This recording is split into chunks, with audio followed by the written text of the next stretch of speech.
All right, wonderful people, welcome back to this wonderful channel where we'll bring you back-to-back updates and information as it is hot. In case you have not joined our social media and what are you waiting for, kindly go ahead and subscribe, like, comment, share, and also remember to on your notification button so that whenever our news is dropping, you go be the first. We'll collect them. Let's go down to the news proper as it is hot. It does share. According to the information wey be say e dey for my table, licky don dey leak say say the prime minister of the Biafra Republic government in exile don dey cut tie with Russian government and other government of the world. According to him, he wants to build a strong ally with big nation before doing some things.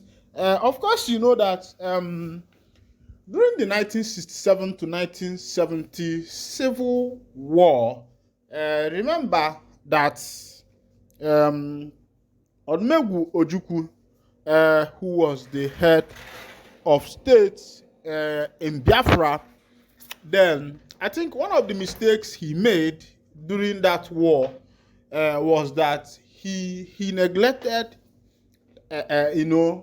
creating allies and ties with big nation.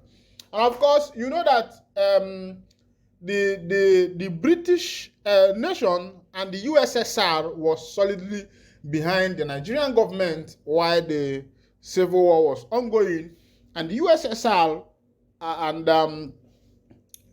the Britain were one of the greatest world power as of then, and the United States never played any part, but they were in between, even though some of their Red Cross provided relief for the Biafrans then.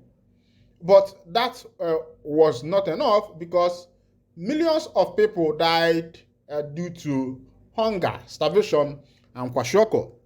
But I think the Prime Minister of the Biafra Republic government in exile, Mazi Simon Ekpa Ohanezendigbo II of Ndigbo, is now taking the struggle to another direction because making allies with nations like Russia and other big nations of the world. And of course, you know that as of recently, that the Biafra Republic government in exile have acquired offices in a lot of nations. The current office that was acquired was the recent one, which was acquired in Japan. There was a new office that was acquired by the Biafra Republic government in exile in Japan. And this office is, according to the BRIG government, is to serve as, a medium, as an office for all Biafrans all over the world. It's like a connecticut, like a connection, for the Biafrans. And by the time, I want to take time to analyze to you the steps that Simon Ekpa is taking, and also to tally it with that which Ojukwu took. Some people believe that, why Ojukwu declared the Republic of Biafra, that he did not take proper precaution, proper advice, proper statistics, and that he could have waited for some time before declaring that. He could have created allies, meet governments, big countries and all that, who can exchange power for oil, because that is what big and small nations does. It's what is called trade by barter. It's what's called trade by barter, where two big nations are exchanging one thing for the other. Now, as it is now, you look at how far Ekpa Nwanjoku has gone in this struggle, and I began to marvel, and I wonder how come he come about, all this wisdom, all this antics, all this his ways of maneuvering things to be able to get it to the point of where it is. And this will tell you that blood of freedom is actually living. Other information, Wike don dey cry o. Yes, on Wike of Rivers State don dey cry. He say, I won't accept to be dragged down o. Wike speaks on Rivers political crisis. Of course, you know that recently there has been a big crisis in Rivers political structure between Wike, Fubara, and other politicians. Let's go to the full details of the information. Wike spoke on Sunday while addressing the traditional rulers of Obaland who visited him at his Port Harcourt residence. The traditional rulers, led by Nwachukwu Nnam Obi-Il, visited Wike to congratulate him on the occasion of his 56th birthday. The monarch sued for peace over the political crisis in the state. Over the past few weeks, Similayi, Fubara, governor of Rivers, and Wike have been at loggerhead over control of the political structure of the state. The feud between the duo snowballed to the Rivers House of Assembly, causing factions in the state legislature. At least 9 commissioners have resigned from the cabinet of Fubara amid the political crisis. While addressing the traditional rulers, Wike said he and his team would accept peace regarding the political crisis in the state, adding that they will not involve in violence. The former governor said the crisis in the state is not an ethnic war, adding that residents did not vote based on ethnicity in the March governorship election.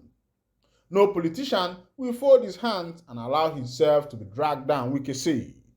I and my team would accept peace, but we won't allow ourselves to be dragged down because when we go down, who will protect our people? Who will talk about our own interests? The FCT minister warned that politicians should not destroy the ladder they use to get to the exalted position. He added that in every social group, there are rules and regulations guiding the behavior of members. In everywhere you are, even in the traditional institution, there are rules you can't run away from. In a political group, there are rules, he added. You cannot say that because an Oba has emerged and then an Oba will not follow the rules of the traditional institution. No, an Oba will always obey the rules. So also in politics, there are things you must not do and there are things you must do. When I don't see us, they go bam bam bam bam bam bam bam bam bam bam bam bam kwa kwa kwa kwa kwa kwa yakana kubia. The matter where we say if they go on for River State na tussle of power. Who go there for there?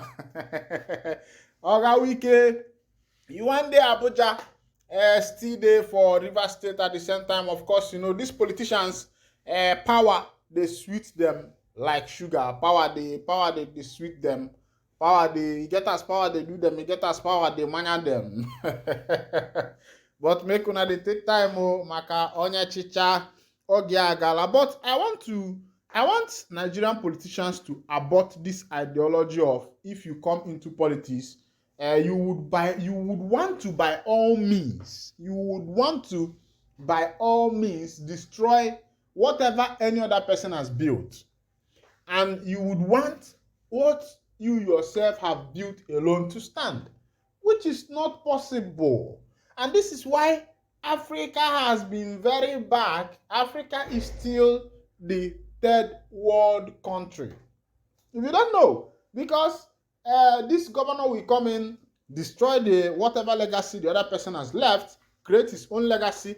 The other governor will come in, destroy whatever legacy the other person has left, create his own legacy, which is not, it is not how a government is supposed to be run.